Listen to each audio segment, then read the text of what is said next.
ओम गंगणपतये नमः। ओम गंगणपतये नमः। ओम नमः शिवाय। ओम नमः शिवाय। ओम नमः पार्वती पतये। हर हर महादेव। भगवान शिव को संतुष्ट करने वाले व्रतों का वर्णन, शिवरात्रि व्रत की विधि एवं महिमा का कथन।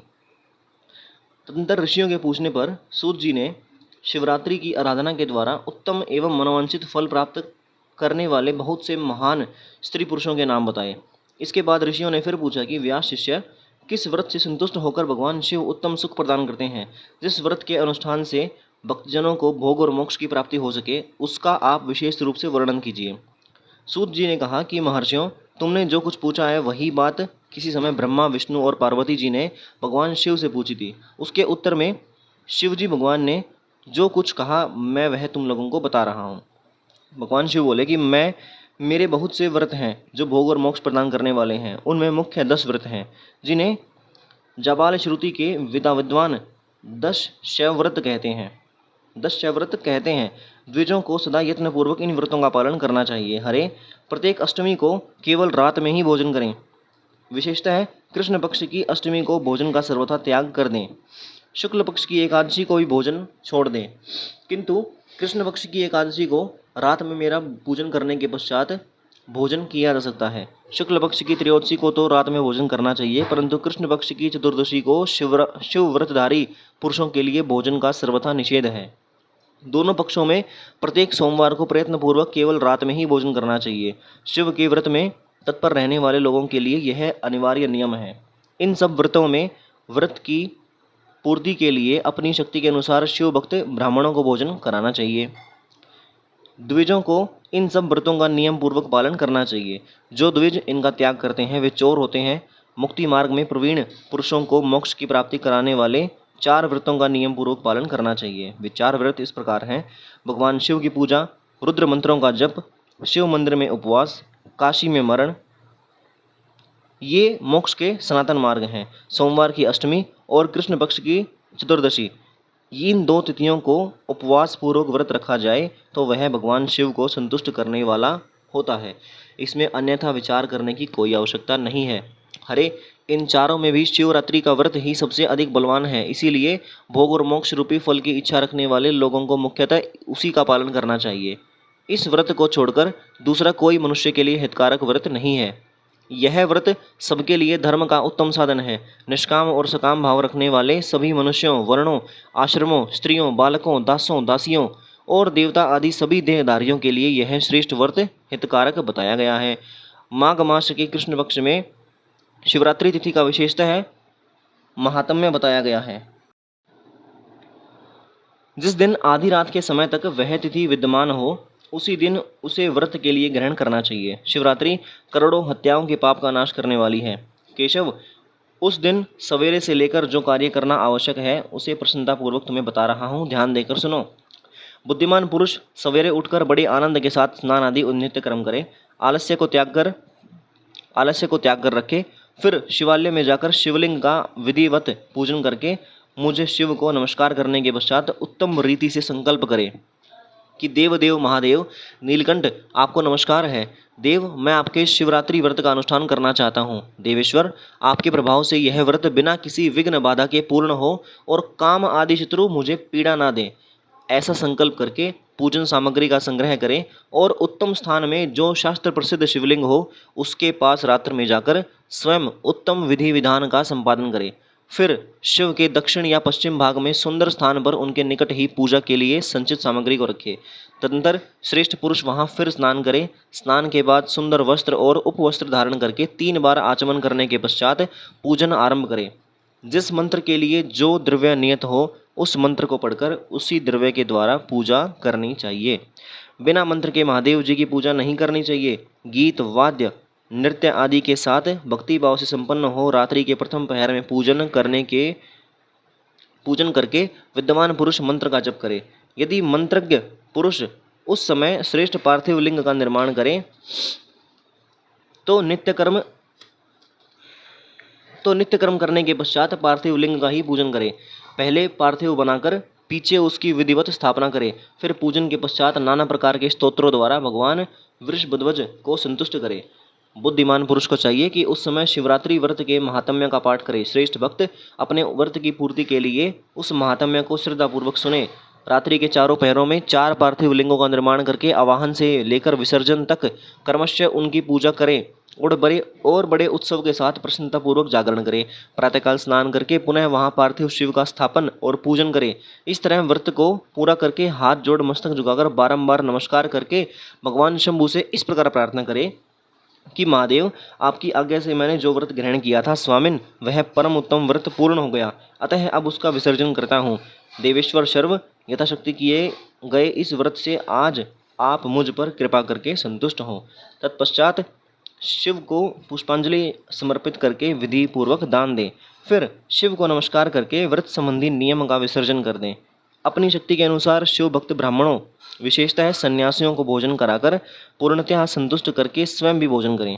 हरे, शिवरात्रि को प्रत्येक पहर में श्रेष्ठ शिव भक्तों को जिस प्रकार विशेष पूजा करनी चाहिए उसे मैं बताता हूँ, सुनो। प्रथम पहर में पार्थिव लिंग की स्थापना करके अनेक सुंदर उपचारों द्वारा भक्ति भाव से पूजा करें।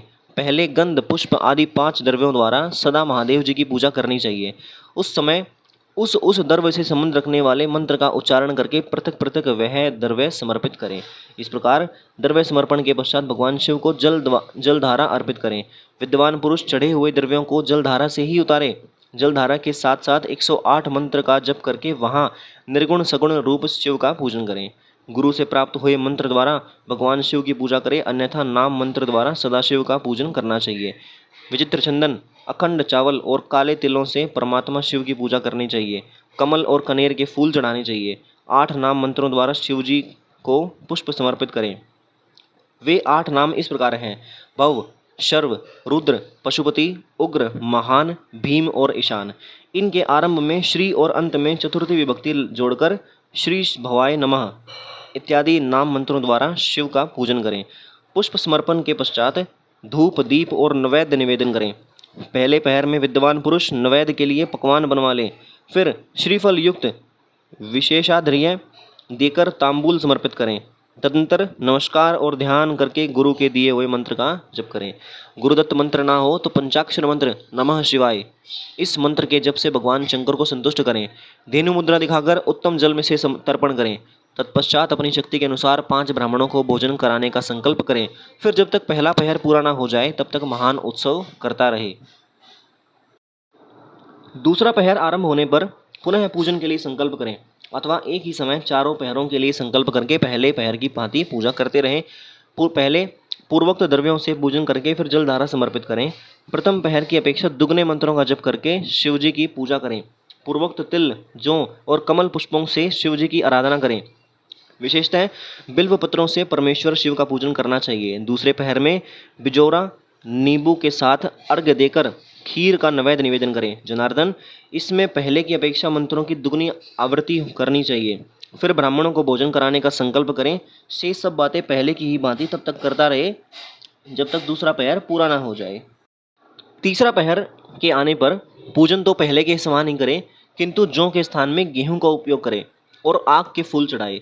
उसके बाद नाना प्रकार के धूप और दीप देकर पुए का नैवेद्य भोग चढ़ाए।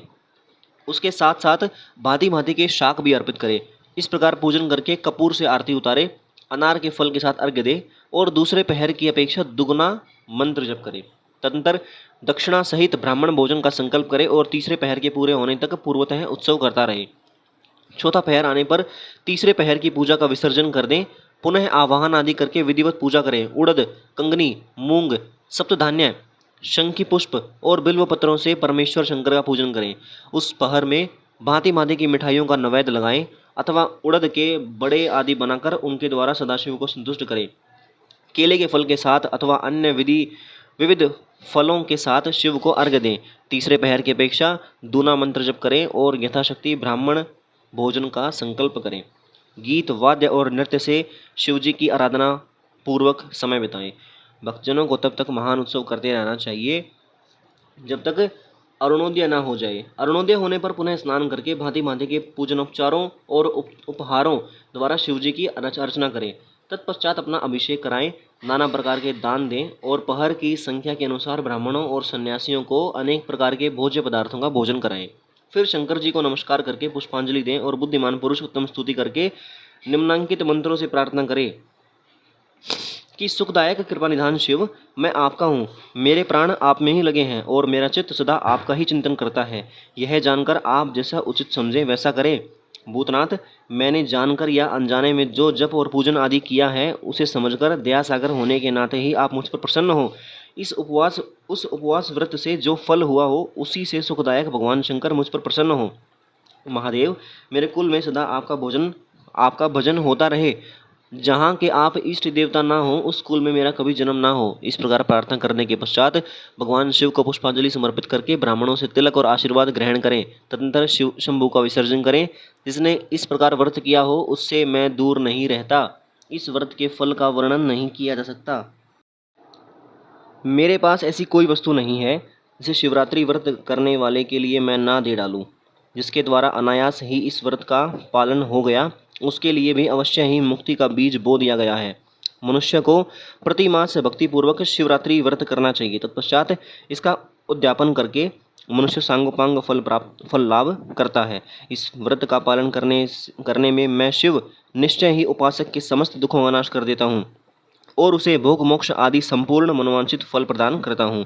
सूत जी कहते हैं कि महर्षियों भगवान शिव का यह अत्यंत हितकारक और अद्भुत वचन सुनकर श्री विष्णु आदि अपने धाम को लौट गए। उसके बाद इस उत्तम व्रत का अपना हित चाहने वाले लोगों में प्रचार हुआ। किसी समय केशव ने नारद जी से भोग और मोक्ष देने वाले इस दिव्य शिवरात्रि व्रत का वर्णन किया था। बोलो श्री शंकर भगवान की जय हो। नमः पार्वती पतये हर हर महादेव।